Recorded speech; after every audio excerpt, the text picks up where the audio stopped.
Hey, welcome to a special edition CHAPS broadcast. Today is our 16th anniversary, around May 15th. I think I might have actually been a day off, but oh well. Thought we'd do it where we're allowed to finally get out of the house during lockdown. If you can see, we're at the dog park. You know, we can't investigate, we can't really go shopping, we can't go watch movies, whatever, but we can take the dog for a walk, so I'm going to make the podcast here. So happy 16th to us. Team, we've got some little things on the go right now. We've got some individual house research going on, some of our own head show activity and some combined trending stuff that we're keeping throughout the course of the month. And here we'll both kick a ball and see where he gets both of them. My dog has a habit of going after 4 or 5 balls at a time. So we're gonna try and get some videos and some EVP sessions in on that, and I'm gonna do mine with Fiona, and Scooby's gonna do hers, you know, with Aaron, and we're gonna see how we can make that as legitimate and humanely bubble safe as we humanly can until we're allowed to get out and start doing this again. It's been a very slow year for almost every team except the ones I see in the States. Although I do see a ton of teams now that are being created. I see a lot of consolidation of teams, a lot of teams taking over teams. I see a lot of teams breaking up as well. Even in my own town, I've seen a person come into my complex. I live in a townhousing complex with a Ghostbusters on the side of their van. I gotta find out who that is. And then I also happened to see a new team my daughter sent a picture of in town, where I think they said at the end that they disinter the death, or they disturb the dead. I'm not sure how I think about that, or what kind of team's coming out of that. Really bad news as far as I'm concerned.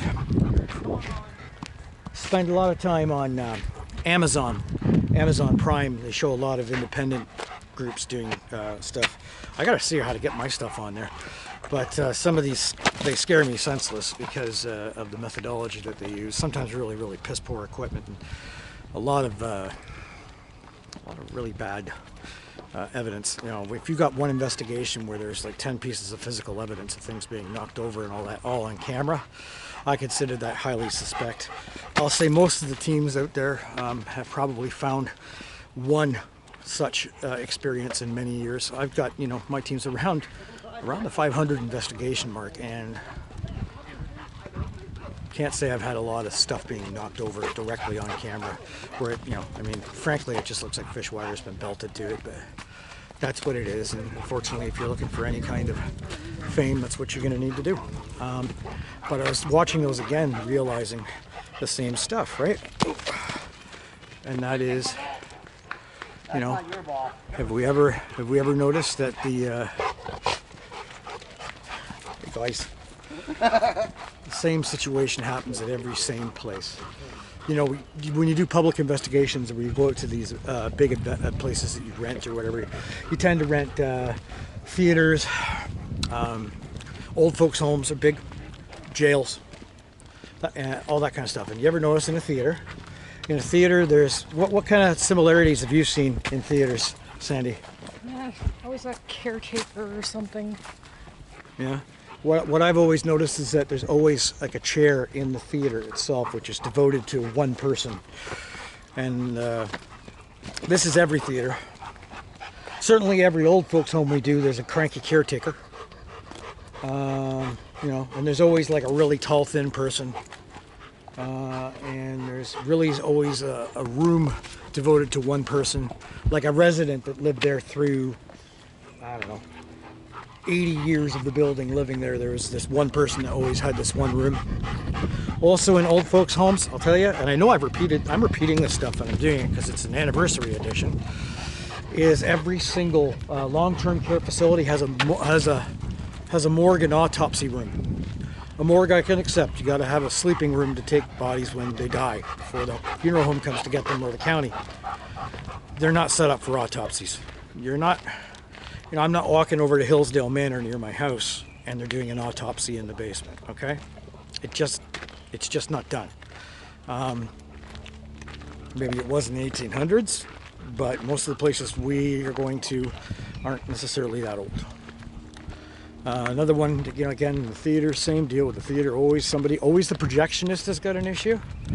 And I just don't understand. It must be like a rampant bunch of deaths in theaters I never heard of, because I just haven't heard of that many deaths in theaters. But they all seem to have the same claims.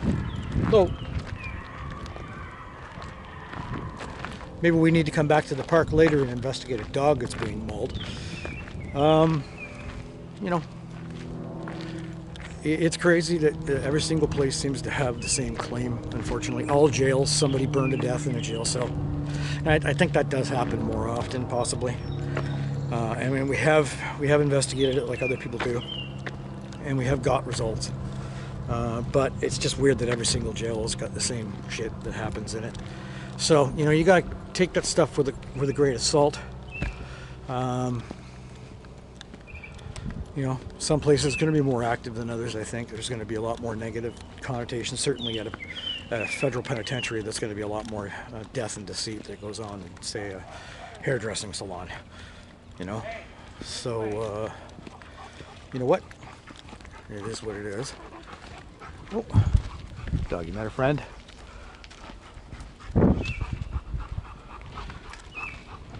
So, let's go. Oh.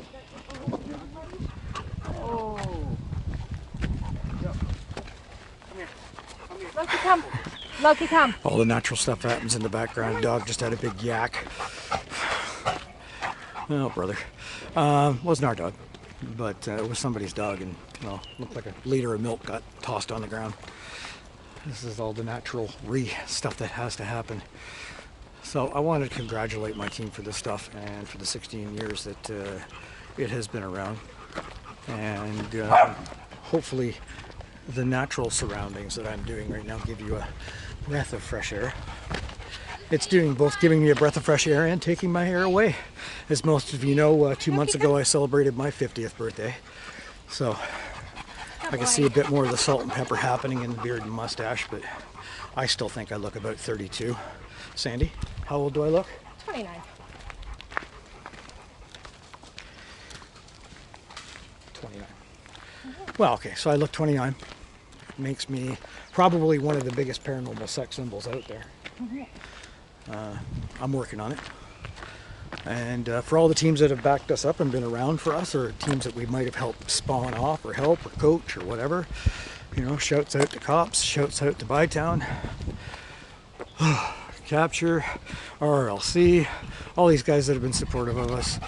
Teams from the states that we're real big with, WPRS, and oh, give me some more names down there. Oh, CPRI. Man, there's so many teams that we've worked with over the years. I don't be cheesed off if I didn't pick you off. Adrian and Tina down there. So many teams. Oh, my dog's taking a pee. Just thought I'd put that on camera.